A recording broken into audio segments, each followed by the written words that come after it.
మన పొట్ట బాగున్నంత వరకే మనకు ఆరోగ్యం. ఆకలి అరుగుదల బాగున్నంత వరకు మన ఆరోగ్యానికి ఏ ఢోకా లేదు. ఏ కారణంగానైనా పొట్టలో సమస్య తలెత్తితే అది మొత్తంగా మన ఆరోగ్యాన్ని దెబ్బతీస్తుంది. ఇవాళ మనలో చాలామంది పొట్టను చేతిలో పట్టుకుని డాక్టర్ల చుట్టూ తిరుగుతున్నారు. అజీర్తి, అసిడిటీ, మలబద్ధకం, గ్యాస్ ట్రబుల్, పేగుపోత, ఇలా పొట్టలో సమస్యలకు అంతే ఉండడం లేదు. వీటిలో చాలా సమస్యల్ని కేవలం ఆహారపు అలవాట్లు, జీవనశైలి మార్పులతోనే సరిదిద్దుకోవచ్చు. జీర్ణ వ్యవస్థని, పేగుల్ని చక్కటి ఆరోగ్యంతో ఉంచుకునేందుకు ఏం చేయాలో ఇప్పుడు తెలుసుకుందాం.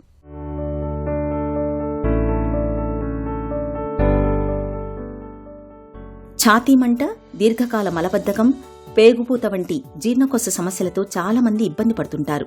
వీటిలో చాలా వాటిని మనం జీవనశైలి మార్పులతోనే చక్కదిద్దుకోవచ్చు. పొట్ట ఆరోగ్యానికి వేళకు భోజనం చేయడం అనేది అన్నింటికంటే కీలకం.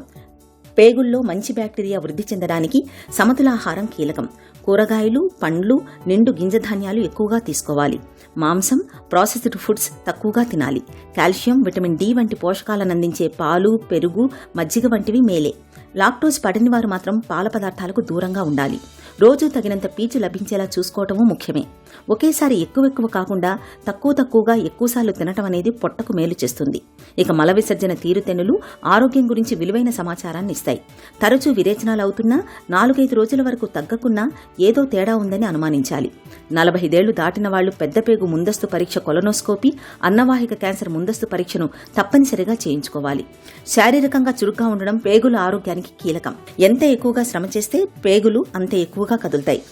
పెద్ద పేగు ద్వారా ఆహారం త్వరగా ముందుకు కదలడానికి వ్యాయామం తోడ్పడుతుంది. మలబద్ధకం, కాలేయ కొవ్వు తగ్గడానికే కాకుండా పేగుల్లో సూక్ష్మక్రిముల వైవిధ్యానికి, మంచి బ్యాక్టీరియా వృద్ధి చెందడానికి వ్యాయామం దోహదం చేస్తుందని అధ్యయనాలు చెప్తున్నాయి.